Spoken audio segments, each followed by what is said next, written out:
Hey pessoal, topa pensar? Samuel Mendonça aqui, dê seu like, seu dislike, acompanhe os outros vídeos. E hoje quero falar de Hannah Arendt, uma filósofa do século XX, acho que fundamental para compreender o que a gente tem vivido no Brasil nos últimos tempos. Essa onda de violência pós-segundo turno, pós-eleição, ela examina bem esse fenômeno em vários dos seus escritos, mas eu quero destacar hoje o Crises da República. É um livro que, na verdade, há um diagnóstico muito interessante com 4 textos, em que a questão da mentira ela aparece de forma muito contundente na análise que faz a autora em relação a documentos que foram disponibilizados pelo The New York Times, especificamente considerados documentos do Pentágono, em relação ao que aconteceu na Guerra do Vietnã. Vocês sabem muito bem que os Estados Unidos da América, essa grande potência no século XX, certamente, ela construiu vou usar o termo, muitos discursos, ou como alguns preferem, muitas narrativas, em torno de mentiras.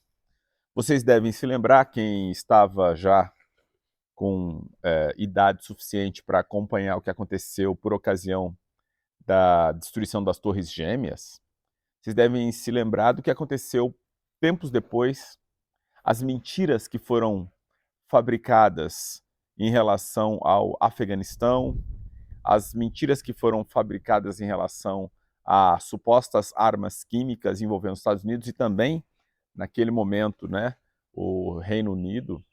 E é interessante notar que a mentira tem sido, sim, uma estratégia há bastante tempo na política de direcionamento do que se deseja. E alguns pressupostos do uso de mentiras são pressupostos que eu já usei vários vídeos aqui para analisar, que tem em relação com, por exemplo, a imaginação.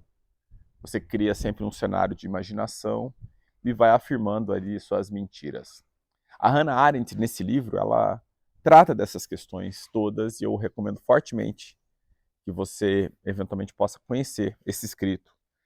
Especificamente esse primeiro capítulo, que tem por título A Mentira na Política, considerações sobre o documento do Pentágono. Depois tem um outro capítulo que é Desobediência Civil, depois da Violência. E, por fim, reflexões sobre política e revolução, um comentário. Esse primeiro texto, especificamente que trata da mentira na política, ele é avassalador, se a gente pensa um pouco o significado do que a gente já tem observado como uma prática política. E aqui é o caso recente dos Estados Unidos, século XX, mas é alguma coisa que remete a outros tempos históricos também. Então, não é novidade que se tenha a mentira na política. Isso tem muita atualidade em relação ao que a gente tem vivido no Brasil desde 2019, né? O governo brasileiro, que é um governo que teve algum vínculo com os militares, eles se utilizam de armas tipicamente de guerra, armas de militares, Jair Bolsonaro em especial, em relação à construção de uma figura imaginária, de um inimigo imaginário, que nesse caso seria o comunismo, que estaria dentro da própria sociedade. Então você tem argumentos para dizimar uma parte da sociedade. E é obviamente que esse tipo de linha política vai culminar em violência, não tem outro caminho. E o último parágrafo desse livro, a minha edição aqui, depois eu posso dizer de qual, é da editora Perspectiva, eu procuro o ano para te informar. Ela escreve o seguinte, e isso, veja a atualidade, é impressionante. Ainda uma vez, não sabemos onde tais desenvolvimentos vão nos levar, mas sabemos, ou deveríamos saber, que todo declínio de poder é um convite aberto à violência. Ó, Bolsonaro perdeu a eleição, declínio de poder. Ele estava nos últimos 4 anos, últimos 3 anos e quase 4, com muito poder. E ela está dizendo, todo declínio, todo, não é qualquer não, é todo mesmo, todo declínio de poder é um convite aberto à violência. E segue Hannah Arendt. Mesmo porque os que detêm o poder e o sentem escapando das mãos, bolsonarismo, sejam eles os governantes ou os governados, tá? Então não é só o Bolsonaro e família e aqueles generais de pijama, também os governados, os bolsonaristas. Sempre acham difícil resistir à tentação de substituí-lo pela violência.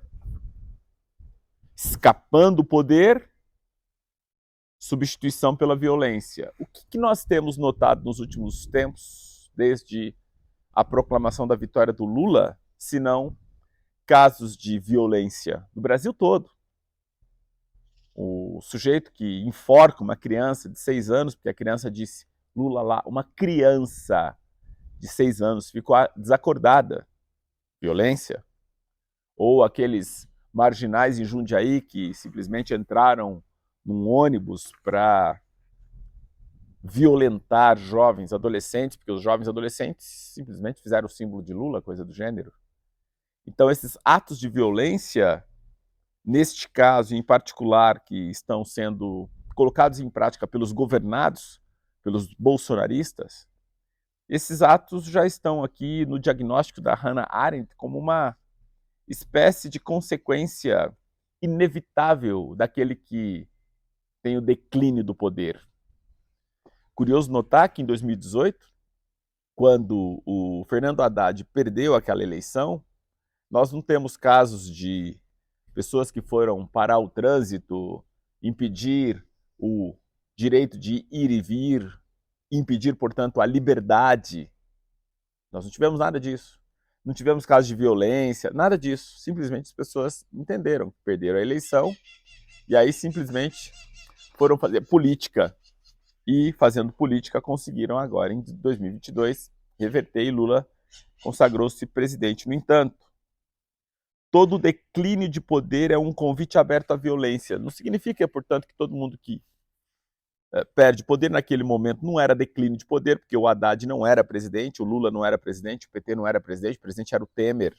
Então, é diferente o quadro, mas pegue o quadro de Dilma Rousseff, quando saiu por um impeachment super questionável, se houve violência por parte dos petistas. Você não vai encontrar isso.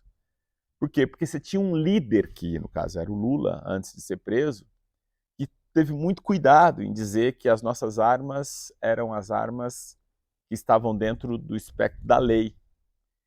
E é muito diferente o discurso de um Bolsonaro que, desde antes da posse, já dizia que queria metralhar a petralhada no Acre, acabar com as minorias, e sempre esse apelo às armas, portanto, apelo à violência.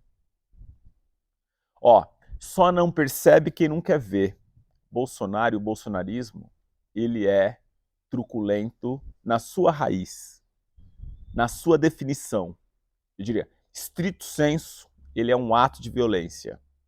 E agora que perderam o poder, estão violentos. E isso já no diagnóstico de Hannah Arendt, nesse livro Crises da República. Em outros momentos, posso fazer um vídeo também falando um pouquinho desse caso do Pentágono, das mentiras que foram criadas, mas não há necessidade, fica aqui a indicação para sua leitura. E você também se lembrar do que aconteceu por ocasião do ataque às Torres Gêmeas. Quanta mentira foi ali produzida.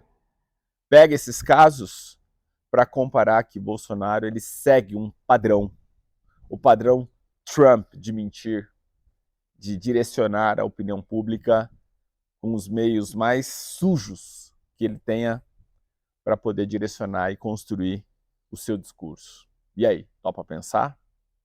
Você consegue perceber que o bolsonarismo ele é a violência estrito sensu?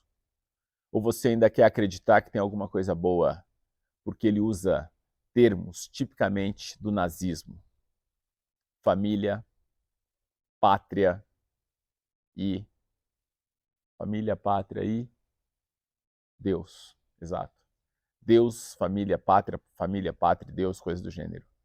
Este lema é absolutamente nazista e é um lema que está dentro das estratégias de construção, de manipulação das Forças Armadas.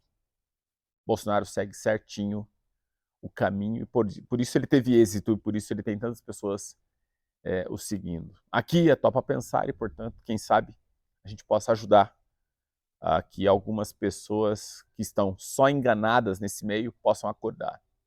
Porque as perversas, essas eu já desisti, você também já deve desistir mesmo, porque não dá para perder tempo com pessoas perversas. Para os perversos, a lei. Fiquem bem.